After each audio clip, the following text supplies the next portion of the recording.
Mr. Vice Chairman, sir, this year the President's address given to the Parliament gives a well conceived, well prepared nation. I rise to support the motion of thanks which has been brought before the House by Shri Kulkarni. At the outset, he has pointed out that this year has faced a severe drought.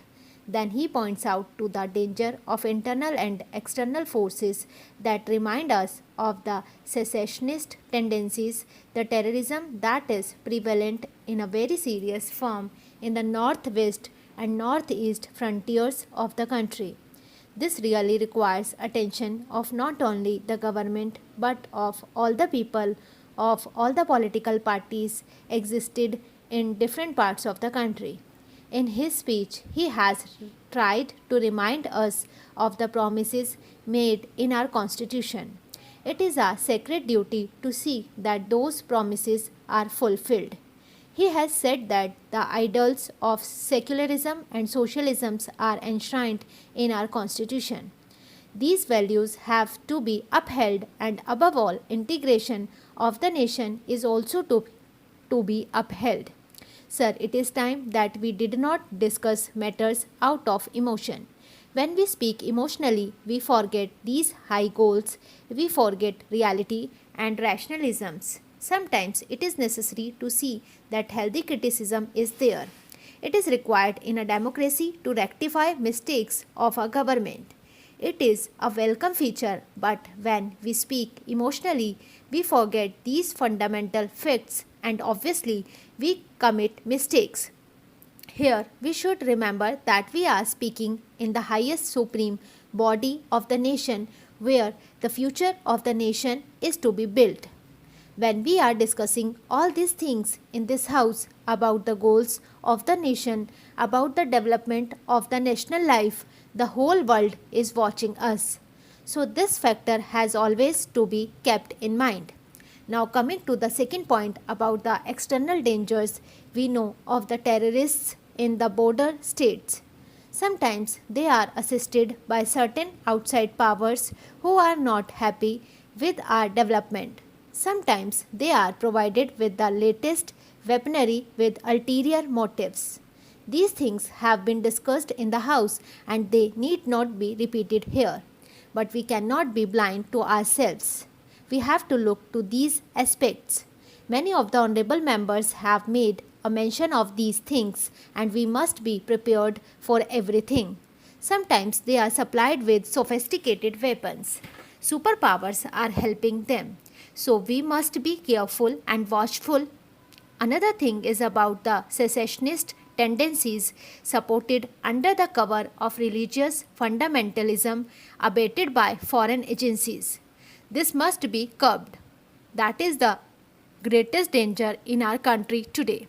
Sometimes chauvinisms, regional and linguistic fervors create very dangerous tendencies, and if we do not think of all these things, these may come out as hydra-headed creatures in future and create many a splitting situation in the national picture for which we will be blamed in future whoever is in power.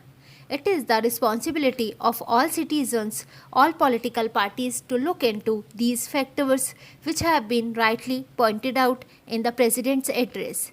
This year we have passed through the greatest drought of the country. Because India had achieved something in the Green Revolution, we could come out of it.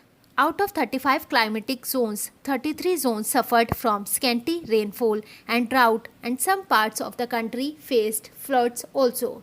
There was loss crops and damage to crops. Production was much less because we had a buffer stock of 23 million tons, which was sound planning, and the Green Revolution had achieved something. The country could face this difficult situation. At the same time, many honorable members have brought out in this house that the Kisans are unhappy. They are vibrating with new ideas, new expressions of rising expectations. What are their problems? Anybody who goes to the villages comes to know that the balance of trade or the balance of economic situation is not in their favor. The prices are rising and they are not getting justice. That is their feeling. Still, worse is the plight of small and marginal farmers. The government is spending a lot on subsidies for food sufficiency by way of subsidized fertilizers and other things, but their share is much less. The dry land farmer and the small and marginal farmer have to do distressed sales because in our country there is no proper marketing organization to help them. Unfortunately, we had thought that the cooperatives would develop, but they have not developed, and the marketing agencies have not developed. So, they are the worst sufferers in this situation of rising prices. The other sectors enjoy a favorable position. They can command the economy. The farmers are very much discontented, for which we have to take proper precautions. That is what I want to submit through this honorable house to the government. Mr. Chairman, I rise to support this resolution because this matter has to be considered and reconsidered as planning goes on. Right at the beginning, I must say that this village industry, despite all brave talk on the part of the Planning Commission and the government, has been given a back seat by the Planning Commission, and I think a lot has to be done in order to reorientate the entire approach with regard to village industries. I generally agree with much of what has been said by the two speakers who have preceded me, and I should like to add a few suggestions to what they have said. Now, even when we were fighting the British, one of the indictments against the British rule was that it led to the ruination of our village and cottage industries. This criticism was absolutely justified, and the meaning of it was not fully seen at that time, perhaps as it is seen today after independence. We have embarked on a policy of industrialization of the country, but in an underdeveloped economy like this, where we have got nearly 82% or a little more of the population living in the villages, you cannot have rapid industrialization merely by starting heavy industries or even medium industries in the urban areas and towns, whether they be in the public sector or in the private sector. They are, of course, important, and the development of such industries must be on a far bigger scale. That is what we stand for, but at the same time, we must embark on a policy of industrialization of the rural areas today.